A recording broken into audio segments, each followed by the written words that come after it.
রাসূলুল্লাহ সাল্লাল্লাহু আলাইহি ওয়াসাল্লাম বললেন, আমার পরে তোমরা অনেক মতভেদ দেখতে পাবে, অনেক মতভেদ দেখতে পাবে।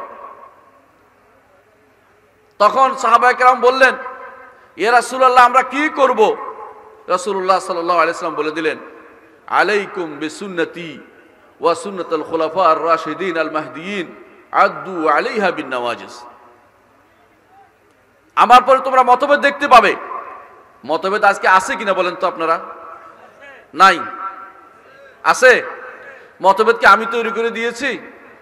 কিছু মানুষ আছে আমার প্রতি যত দোষ দেয়, আমি নাকি সব বিভক্তি তৈরি করে দিয়েছি।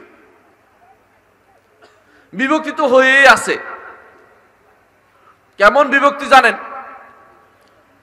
আমাদের স্যার একটু আগে কিছু উদাহরণ তুলে ধরেছেন। আমলের ক্ষেত্রে বিভক্তি। আপনি যদি কোনো সামান্য একটা মাদ্রাসায় গিয়ে কোনো হুজুরকে জিজ্ঞাসা করেন কোনো একটা আকীদার ব্যাপারে, দেখবেন যে তার মধ্যে এই আকীদার কোনো খবর নাই। তারা অধিকাংশ মিলেও কোনো সিদ্ধান্তে পৌঁছতে পারবে না। এক একজনে এক এক রকমের কথা বলবে। কিন্তু যখন আমি বিশুদ্ধ আকীদার কথা বলবো, বিশুদ্ধ আকীদায় চলে আসতে বলবো, কোরআন এবং সুন্নায় আসা আকীদা গ্রহণ করতে বলবো, তখনই নাকি বিভেদ তৈরি করে দিচ্ছি। সেই বিভেদ তো আমি তৈরি করে দেইনি, বিভেদ থেকে মুক্তির পথ দেখাতে এসেছি। বিভেদ থেকে মুক্তির পথ দেখিয়েছেন মুহাম্মদুর রাসূলুল্লাহ সাল্লাল্লাহু আলাইহি ওয়াসাল্লাম। তিনি বলেছিলেন, মা আনা আলাইহি ওয়া আসহাবি, যার উপর আমি আছি এবং আমার সাহাবীরা আছে সেটার উপর থাকলে বিভক্তি থেকে বাঁচতে পারবে। তিনি বলেছিলেন, আমার সুন্নতকে আঁকড়ে ধরো, আমার আদর্শকে আঁকড়ে ধরো, আমার খলিফাদের আদর্শকে আঁকড়ে ধরো, তাহলে তোমরা এই বিপদ থেকে বাঁচতে পারবে। আজ বিশ্বের মুসলিমরা বিভিন্ন দলে মতে বিভিন্নভাবে বিভক্ত। যখনই তাদেরকে সালফে সালেহিনের আকীদার দিকে আসতে বলি, যখনই তাদেরকে মুহাদ্দিসিনদের আকীদার দিকে আসতে বলি, যখনই তাদেরকে ইমামদের আকীদার দিকে আসতে বলি, যখনই তাদেরকে বলি সাহাবায়ে কেরামের আকীদার দিকে আসুন, তাবেঈনদের আকীদার দিকে আসুন, তখনই তারা বলে আমাদের ওস্তাদরা কি কম বুঝছিল নাকি? আমাদের অমুক হুজুর কি কম বুঝে নাকি? আল্লাহর বুজুর্গ অমুক ছিলেন, ওনার এত এত এত এত কারামত ছিল। কারামত দিয়ে তারা তাদের কথা শুদ্ধ প্রমাণ করার চেষ্টা করে থাকে। ওই কারামত বাস্তবে দেখা যায় না। অনেক মানুষকে দেখবেন কারামত বর্ণনা করতেছে, হুজুর এই করেছে সেই করেছে, হুজুর জাহাজ ওই করেছে সেই করেছে। কিছুদিন আগে আমি একজনকে বললাম, হুজুর যদি জাহাজ দিয়ে মানুষকে বাঁচিয়ে তাকে নাউজুবিল্লাহ, হুজুরের কবর পানিতে ডুবে গেল কি করে? কিছুদিন আগে দেখেছেন আপনারা, হুজুরের কবর কিন্তু পানিতে ডুবে গেছে।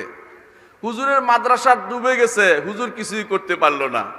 কবরে থেকে তো কিছু করার দরকার ছিল। ওসব কারামত শুধু মানুষের কাছে প্রচার করার জন্য হয়, বাস্তবে কোনো কিছু পাওয়া যায় না।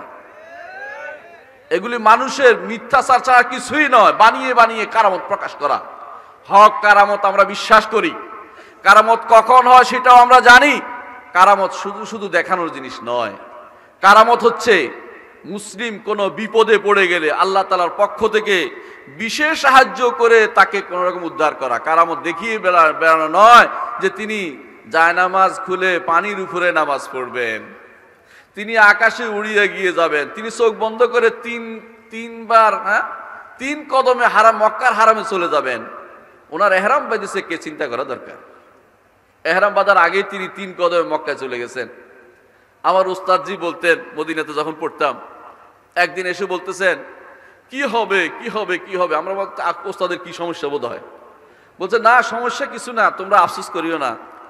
এই যে এখন হাজিরা চতুর্দিক থেকে আসতেছে, যদি কাবা শরীফ বাংলাদেশে চলে যায় তো আমাদের হাজিদের কি অবস্থা হবে?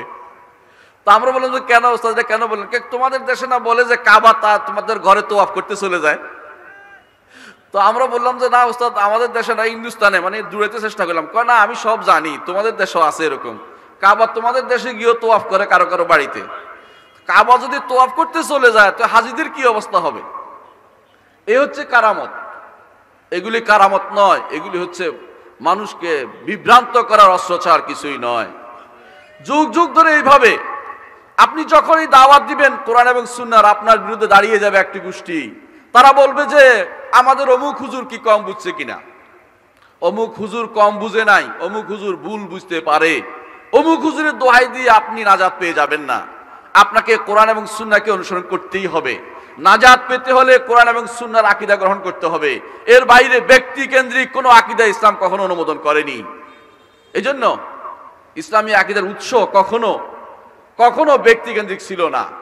ইসলামী আকীদার উৎস কখনো ব্যক্তি কেন্দ্রিক কোনো হয়ও নি, এবং এটা কখনো গ্রহণযোগ্য না। একমাত্র মুহাম্মদুর রাসূলুল্লাহ সাল্লাল্লাহু আলাইহি সাল্লাম এবং তার সাহাবীরা যে আকীদা পোষণ করত সেটাই হবে আকীদা।